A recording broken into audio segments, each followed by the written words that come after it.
Sa seminaryo at sa Biblia, ang pangunahing tagapuksa ng kayabangan ay ang kenosis, ang kusang pagpapakababa ni Kristo.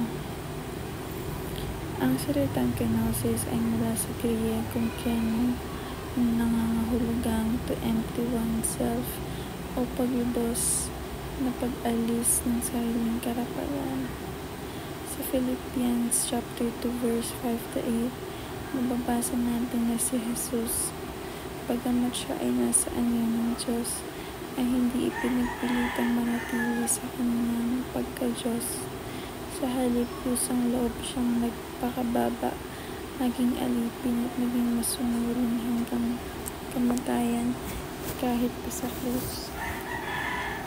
Ito ang pinakamalinaw na halimbawa ng kababaang loob sa buong kasaysayan. Sa harap ng kayabangan na umakyat, ang kenosis ay bumababa. Habang ang kayabangan ay nagsisikap mapansin at mabilang, ang kenosis ay tahimik na naglilingkod at sumusunod.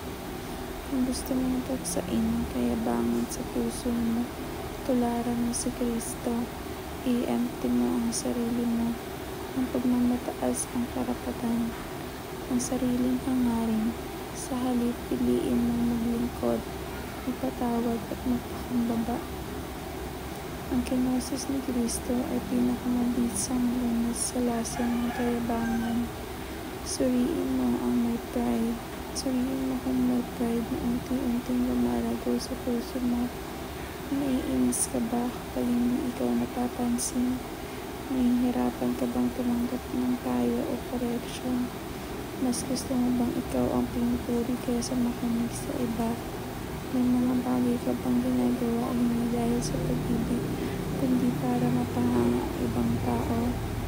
Kapag nagtatagumpay, naiingit ka ba o natutuwa para sa kanila? Kapag oo ang sagot mo, sa ilan sa mga ito, maaaring na tumutog ng kayabangan sa puso mo. At turadanda mo kung hindi ito bubunutin, kakainin nito ang buong hardin ng espiritual ng buhay. Sa halip na i-justify ang pride, dalhin ito sa Diyos, magsisi at ipanalangin na palitan niya ito ng pusong marunong magpakumbaba. Makinig